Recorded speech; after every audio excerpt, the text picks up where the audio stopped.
Hey guys, welcome to my latest review and my second film review of today.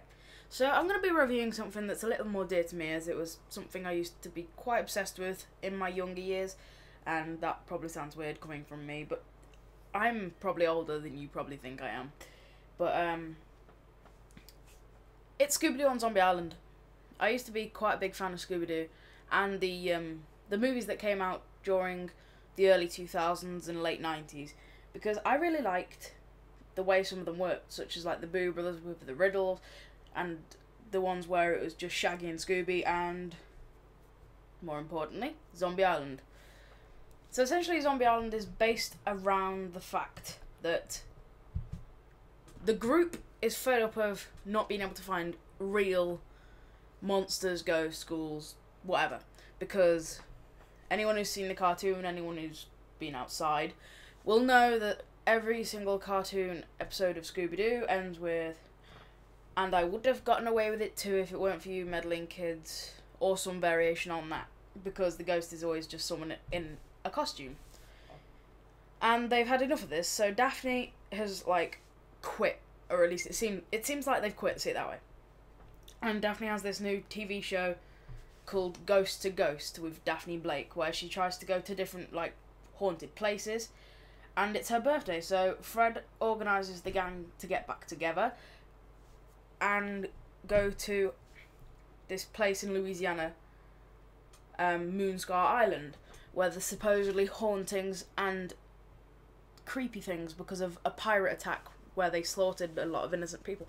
Which, saying that's a bit dark for a children's film, but yeah. However, this was the first time that the monsters in the episode or film, or however you want to see it, were not people in suits, and were for the first time legitimately monsters, or at least you could call them monsters. But it throws it. Well, I'll talk about that towards the end, because that's towards the end of the film.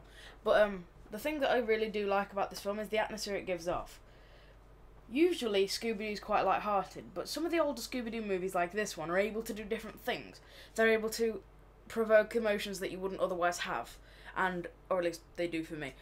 But that's the type of thing I really like, because it gets me into the film when I watch it. And even though I've seen it upwards of 15 times now, I used to have it on video when I was younger, then I got it for about £2 on DVD a couple of years ago. So that was good. I know I keep saying a lot, sorry. However, I'm going to talk about that plot twist I was going to talk about a second ago. Turns out that the zombies, and they are zombies, I mean at one point he rips the head off and it keeps trying to bite, but they're definitely zombies.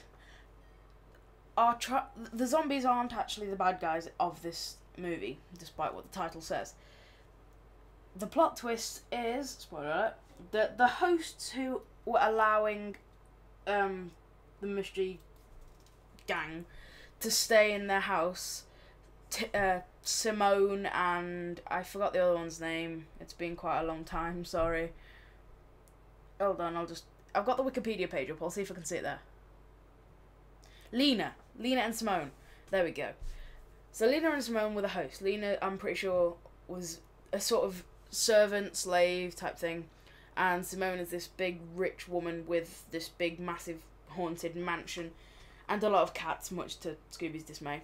And turns out that these people were some of the villagers that were attacked by Morgan Moonscar and the pirates all those years ago, and it was all of their friends who were slaughtered. So they made a deal with a cat god to get werecat powers if they sacrificed the life of living people.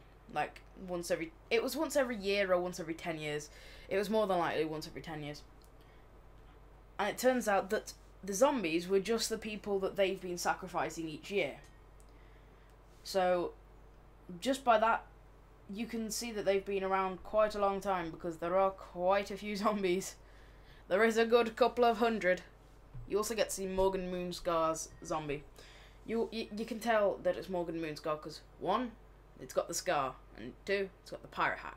Pirate hat does it. I really do like this film. Most people do, and it surprises me how little people have actually seen this movie. I mean, it came out the year I was born, 1998, but I'm pretty sure I watched it within like 3 years of being alive. Obviously, I was too young to remember anything that happened. Mark Hamill's in this movie. Sorry about that. I just saw. I still got the Wikipedia page open, and I just saw in the starring. It's like Scott Innes, Billy West, Mark K. Bergman, Frank Welker, B.J. Ward, Adrian Barbeau, Tara Charandolph, Cam Clark, Jim Cummings, who's been in everything, and then Mark Hamill. For those of you who don't know who Mark Hamill is, that was Luke Skywalker in the Star Wars films, and the Joker in the Batman Arkham Asylum and Arkham City games. Anyway, back to Scooby-Doo on Zombie Island. Yeah, this movie was one of the Scooby-Doo movies that played quite a big part in my childhood, because I had, like, all of them. I don't have all of them now, because there's probably been about 6 that have come out while I've been, like, too old. I say too old, I mean socially old. I mean, for myself, I'll still watch them. However, like, socially it's probably looked down upon for me to do so. So, yeah. Just kind of keep that to myself. However, the movie is brilliant. It is. If you want to, it's like £3 on Amazon. So are the others. I recommend getting this one, Boo Brothers, Reluctant Werewolf, and Ghoul School. So guys, that's if I rate it out of 10, 7, same as Cloudy with a Chance of Meatballs. Anyways, guys, so if you enjoyed, please go ahead and subscribe or whatever. Do what you want. Either way, see you later.